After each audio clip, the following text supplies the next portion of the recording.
வணக்கம் ஜெயஹிந்த். பாகிஸ்தானை நாலாபுரமும் எல்லாரும் வச்சு செஞ்சுக்கிட்டு இருக்காங்க அப்படின்றத நம்ம தெளிவாக பார்க்க முடியும். ஒரு பக்கம் கைபர் பக்துன்குவா, ஒரு பக்கம் பலுச்சிஸ்தான், இந்த பக்கம் பார்த்தீங்கன்னா பிஓகே, அந்த பக்கம் ஆப்கானிஸ்தான், இந்த பக்கம் இந்தியா.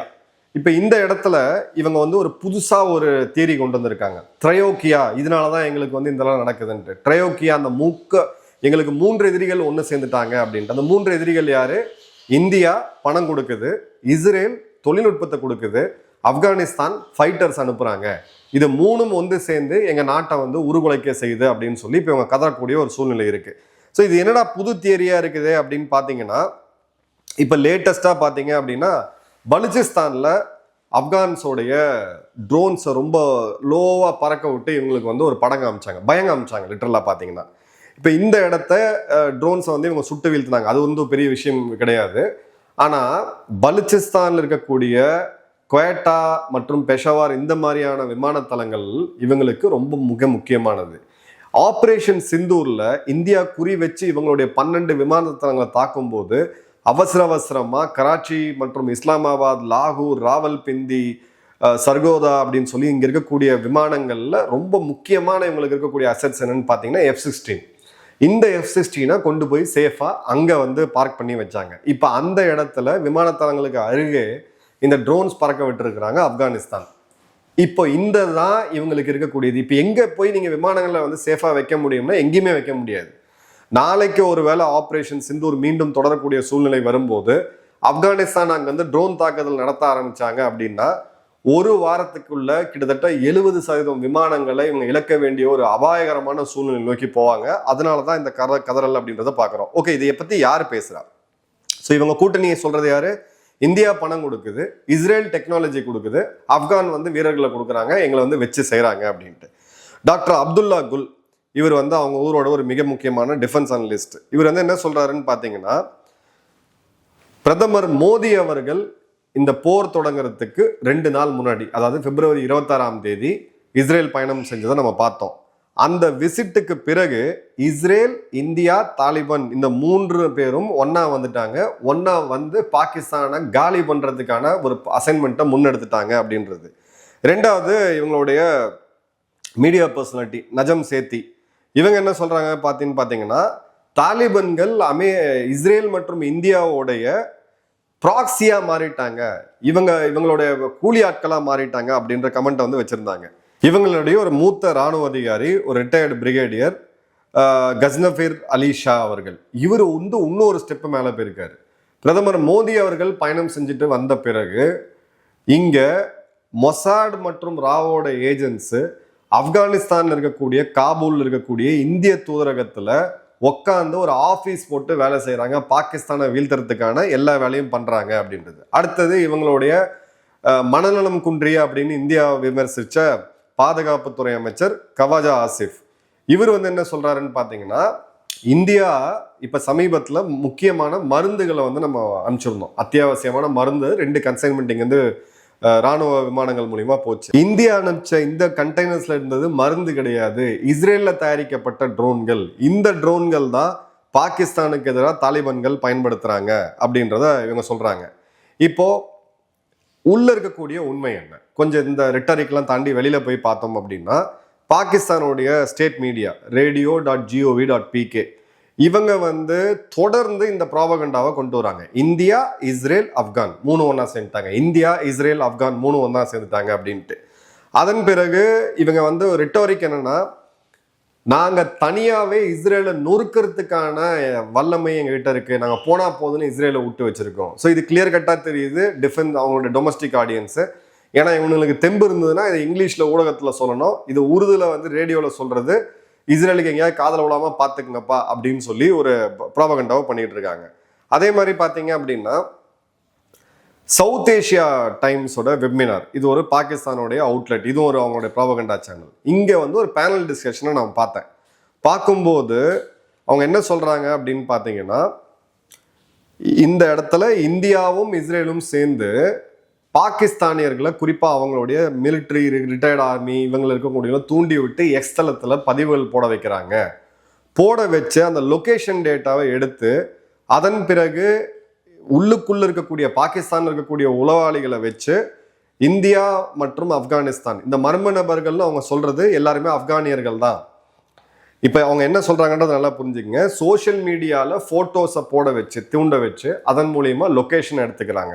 ஸோ அவங்க ஃபோட்டோ வச்சு லொக்கேஷன் எடுக்க முடியுமா? கண்டிப்பாக முடியும். நீங்கள் எந்த ஃபோட்டோவை போட்டாலும் நீங்கள் அந்த ஃபோட்டோவை எங்கேருந்து எடுத்தீங்கன்றதுக்கான மெட்டாடேட்டாவை துல்லியமாக எடுக்க முடியும். அதை செய்து உள்ளுக்குள்ளே இருக்கக்கூடிய அவங்களுடைய துரந்தர்களை வைத்து நம்மளுடைய மிக முக்கியமான இதை வந்து போட்டு தள்ளுறாங்க. ஸோ பாகிஸ்தான் உடனடியாக நேஷனல் கவுண்டர் டிஸ்இன்ஃபர்மேஷன் யூனிட், உலகம் முழுக்க பொய்ய பரப்பன இவங்களுக்கு இப்போ உரைக்குது. ஸோ உடனடியாக இந்த மாதிரியான ஒரு யூனிட்டை கொண்டு வரணும், கொண்டு வந்து ஒரு புது இன்ஃபர்மேஷன் வார்ஃபேர் காலேஜே கொண்டு வரணும் அப்படின்னு சொல்லியிருக்காங்க. இப்போ இந்த இடத்துல டிஜிஐஎஸ்பிஆர் இவங்களுடைய இராணுவத்துடைய கம்யூனிகேஷன் பிரிவு இவங்க என்ன சொல்றாங்க அப்படின்னு பார்த்தீங்கன்னா, ஃபித்னா அல் கவாஜ் அப்படின்ற ஒரு வார்த்தை. இது என்னன்னா, இந்தியா இவங்க எப்படி கஸ்வாயின் பண்றாங்களோ அதே மாதிரி இந்தியா இவங்களுக்கு எதிராக பண்றாங்க. இதுல வந்து இந்த ஆப்கானி இன துரோகிகள், பஸ்தூனிகள் இன துரோகிகளும் உள்ள இன்வால்வ் ஆயிருக்கிறாங்க அப்படின்ற செய்தி வருது.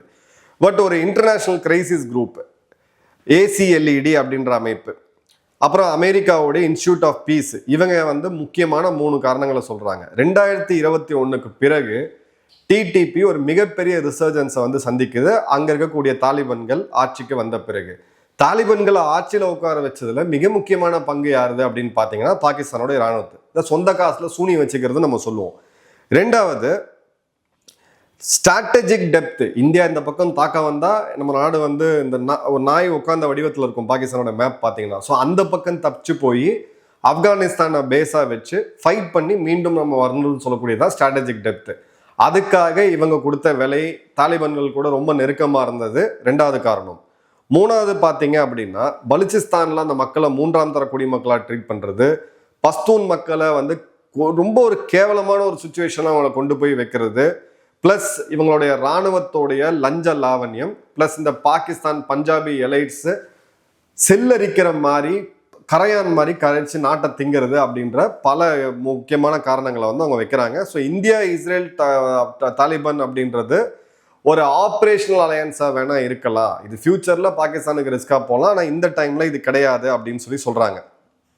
இப்போ டைம்ஸ் ஆஃப் இஸ்ரேல்ல ரத்னதீப் சக்கரவர்த்தி அப்படின்றது ஒருத்தர் எழுதியிருக்காரு, ஒரு ஆப்பேட் எழுதியிருக்காரு. அவர் என்ன சொல்றீங்கன்னா, இந்தியா இஸ்ரேல அதிகமாக வெறுக்கக்கூடிய நாடுகள் நம்பர் 1 நாடு அப்படின்னு பார்த்தீங்கன்னா ஒரு வகையில் துருக்கி, 2வது பாகிஸ்தான். இந்தியாவை உலகத்திலேயே மிக அதிகமாக வெறுக்கக்கூடிய நாடு அப்படின்றது பாகிஸ்தான்.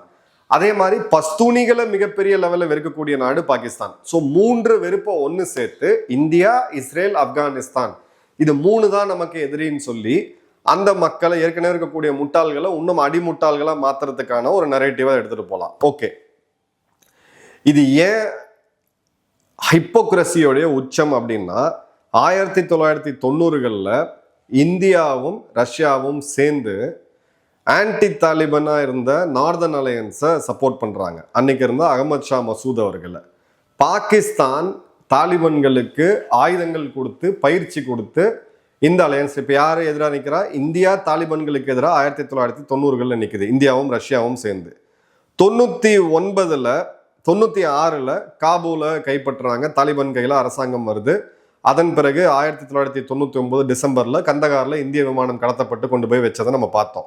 2022 1 to 21 இந்த இடத்துல இந்த வார் ஆன் டெரர்னு சொல்லி 20 வருஷம் அமெரிக்க ராணுவம் போகும்போது அமெரிக்க ராணுவத்துக்கும் தாலிபான்களுக்கும் 2 பேர்கிட்டையுமே பேக்கரி டீலிங் போட்டு ஒருத்தர் காட்டி கொடுத்து காசு சம்பாரிச்ச நாடு வந்து பாகிஸ்தான். கிட்டத்தட்ட $30 பில்லியன் அதிகமா. இந்தியா அந்த டைம்லையும் தாலிபான்களுக்கு எதிரான வெஸ்டர்ன் அலைன்ட் ஆப்கான் கவர்மெண்ட்டை தான் நம்ம சப்போர்ட் பண்ணிட்டு இருந்தோம். பல ராணுவ அதிகாரிகள், ஆப்கானுடைய ராணுவ அதிகாரிகள், வீரர்கள் இந்தியாவில் இப்போ சென்னையில் இருக்கக்கூடிய OTLயே அவங்க பயிற்சி பெற்ற காலம்லாம் அந்த காலத்தில் உண்டு, 2021 வரைக்கும். அதன் பிறகு தாலிபான்கள் வராங்க. தாலிபான்கள் வந்தபோது இந்தியா உடனடியாக தன்னோட தூதரகத்தை வெக்கேட் பண்ணுது. இன்னைக்கும் எனக்கு மெமரியில் ஃப்ரெஷ்ஷாக இருக்கு. ஆகஸ்ட் 15 அன்னைக்கு அந்த தூதரகத்தை வெக்கேட் பண்ணும் பொழுது பல ஆளுநாள் அழகராஜா சிங்க நம்ம மெயின் ஸ்ட்ரீம் மீடியாவில் உட்காந்து டிபேட் பண்ணும்போது இந்தியா வந்து தப்பிச்சு ஓடி வந்துருச்சு, இந்தியாவுக்கு வந்து கரேஜ் இல்லை, இந்தியாவுக்கு தைரியம் இல்லை, சைனாக்காரன் இருக்கிறான், ரஷ்யா இருக்கிறான் அப்படின்னு சொல்லி நீங்கள் வெயிட் பண்ணி பாருங்க அப்படின்னு அந்த டைமில் சொல்லியிருந்தேன். தொலைக்காட்சி டிபேட்டுகளில் பெரிய போகாததுக்கான ரீசன் என்ன அப்படின்னு பார்த்தீங்கன்னா, சத்தம் அதிகம், கண்டென்ட் கம்மி. அது இல்லாமல் வரக்கூடிய பாதி பேருக்கு அவங்க எந்த நாட்டை பற்றி மேப் பேசுகிறாங்கன்றத மேப்பில் கூட ஐடென்டிஃபை பண்ண முடியாத அளவுக்கு தான் இவங்க வந்து பேசுவாங்க. மோஸ்ட்லி இவங்க பார்த்தீங்கன்னா ஜாக் ஆஃப் ஆல் ட்ரேட்ஸாக இருப்பாங்க. இப்போ இந்த இடத்துக்கு பிறகு இந்தியா ஒரு மிகப்பெரிய ரிசல்ட்டை பண்ணுறாங்க. இந்தியாவுக்கும் தாலிபான்களுக்கும் ஒரு நல்ல உறவு ஏற்கனவே இருந்துச்சு. இங்கே யாரும் நிரந்தர எதிரிகள் நண்பர்கள் கிடையாது. ஸ்டெப் பை ஸ்டெப்பாக போய் இன்னைக்கு அவங்களுடைய வெளியுறவுத்துறை அமைச்சர் முட்டாக்கி இந்தியாவுக்கு வராரு. பிறகு அவர் யூபியில் இருக்கக்கூடிய அவங்களோட தியோபந்தி இடத்துக்கு போனதும் ஒரு மிகப்பெரிய வரவேற்பு அங்கே இருக்கக்கூடிய இஸ்லாமியர்கள் கொடுத்தது எல்லாமே பார்த்தோம். கல்ச்சரல் டைஸை நம்ம ரிசெட் பண்ணுறோம், ஹியூமனிடேரியன் டைஸை நம்ம ரிசெட் பண்ணுறோம். இந்தியா கொடுத்த எந்த விதமான ஒரு ப்ராஜெக்ட்ஸையும் இந்த முறை தாலிபான்கள் கை வைக்கவே இல்லை. இன்ஃபேக்ட் இன்னும் உதவிகள் வேணும்னு சொல்றாங்க. இந்தியாவுக்கு ஒரு நல்ல ரெஸ்பெக்ட்ஃபுல் நண்பனா இன்னைக்கு ஆப்கானிஸ்தான் மாறி இருக்கு.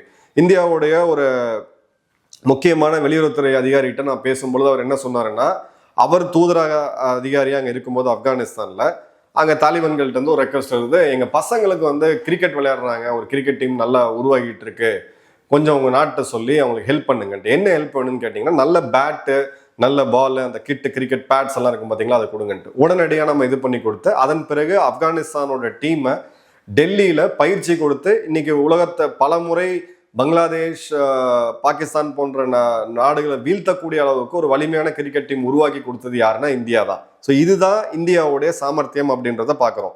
பட் இவங்களுடைய பிளே புக்கில் நமக்கு வந்து ஏதாவது உண்மை இருக்கா அப்படின்னு பார்த்தீங்கன்னா, ஒரு இன்ஃபர்மேஷன் வார்ஃபேர் அப்படின்றது இவங்க ஒன்னா பண்ணிட்டு இருக்காங்க. எங்க பேசுறாங்க, இஸ்ரேலை தனியாவே நொறுக்கிட முடியும் பாகிஸ்தான் நினைச்சா, இஸ்ரேல் வந்து உண்டு இல்லாம பண்ணிடும், இஸ்ரேலை இல்லாம பண்ணிடும். அப்ப நீ வந்து ஆங்கில ஊடகங்கள்ல இல்ல எக்ஸ்தலத்துல போட்டிருக்கலாம், போட்டு நீ வந்து பெஞ்சமின் நெத்தன்யாவை டாக் பண்ணிருக்கலாம்.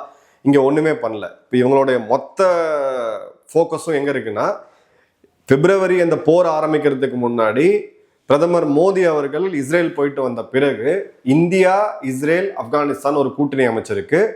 இஸ்ரேல் வந்து தொழில்நுட்பத்தை கொடுக்குது, ட்ரோன்ஸ் இது மாதிரியான தொழில்நுட்பத்தை கொடுக்குது. இந்தியா இதற்கான பணத்தை வழங்குது. ஆப்கானிஸ்தான் இதற்கான ஃபைட்டர்ஸை வழங்குறாங்க. 3 நாடும் சேர்ந்து பாகிஸ்தான் உலகத்திலேயே அணு ஆயுதத்தை கொண்ட ஒரே இஸ்லாமிய நாட்டை காலி பண்ணணும்னு பாக்குறாங்க. பண்ணுவோம், சிம்பிள். இது உண்மையா இருந்தது அப்படின்னா ஒரு மிகப்பெரிய ஒரு மாஸ்டர் மூவா தான் இதை நான் பாக்குறேன். அப்படி இவங்களை வச்சு செய்யணுமா அப்படின்னா கண்டிப்பா செய்யணும்.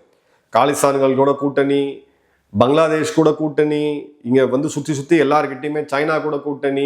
இப்போ இதெல்லாம் பண்ணும்போது உங்களுக்கு ஒரு கவுண்டர் மூவ் பண்ண எரியுதான்ற பார்க்குறோம். ஸோ இது லார்ஜர் ஸ்கேல்ல பார்த்தீங்க அப்படின்னா, நான் ஏற்கனவே ஒரு புது அலையன்ஸ் உருவாகி இருக்கிறத பத்தி சொன்னேன். துருக்கி, சவுதி, கத்தார், பாகிஸ்தான். துருக்கி கிட்ட டெக்னாலஜி ஆயுதங்கள் இருக்கு, சவுதி கிட்ட பணம் இருக்கு, கத்தார் கிட்ட பணம் இருக்கு, பாகிஸ்தான் கிட்ட ஃப்ரீயா கொடுக்கறதுக்கு ஒரு 5.5 லட்சம் ராணுவ வீரர்கள் இருக்கிறாங்க. ஸோ இது 4 ஒன்று சேரும்போது பிளஸ் பாகிஸ்தான் அணு ஆயுதம் இருக்கு, ஒரு ஃபார்மிடபிள் ஃபோர்ஸா வருது. இப்போ அதுக்கு கவுண்டர் பண்றதுக்கு யுஏஇ, இஸ்ரேல், இந்தியா இந்த கூட்டணி உருவாகும் அப்படின்னு சொல்லும்போது இதுல முக்கியமான ஒரு பிளேஸ்ல இருக்கக்கூடிய நாடு எதுன்னு பார்த்தீங்கன்னா ஆப்கானிஸ்தான் தான். எழுதி வச்சுக்கங்க. இப்போ தாலிபான்களை கவுத்து நார்தர்ன் அலையன்ஸை மீண்டும் எப்படியாவது கொண்டு வரணும்னு சொல்லி எல்லா முயற்சிகளும் இவங்க பண்ணுவாங்க. பட் அது எதுவுமே சரியா உருவாக போறது கிடையாது. ஆப்கானிஸ்தானில் இந்தியா எந்த அளவுக்கு ஸ்ட்ராங்கா இருக்கிறாங்க, இஸ்ரேலோடைய ரோல் எல்லாம் என்ன அப்படின்றது ஒரு 10-20 வருடங்கள் கழித்து துரந்தர் சீரீஸ் படம் வரும்போது அப்ப பார்த்து நீங்க தெரிஞ்சுக்குவீங்க. இவங்களுக்கு இப்பதான் புரிஞ்சிருக்குது என்ன நடந்துகிட்டு இருக்கு அப்படின்னு சொல்லிட்டு. இன்னும் நிறைய சிறப்பான சம்பவங்கள் பாகிஸ்தானுக்கு நடக்க இருக்குது. வெயிட் பண்ணி பாருங்க. நன்றி, வணக்கம், ஜெய்ஹிந்த்.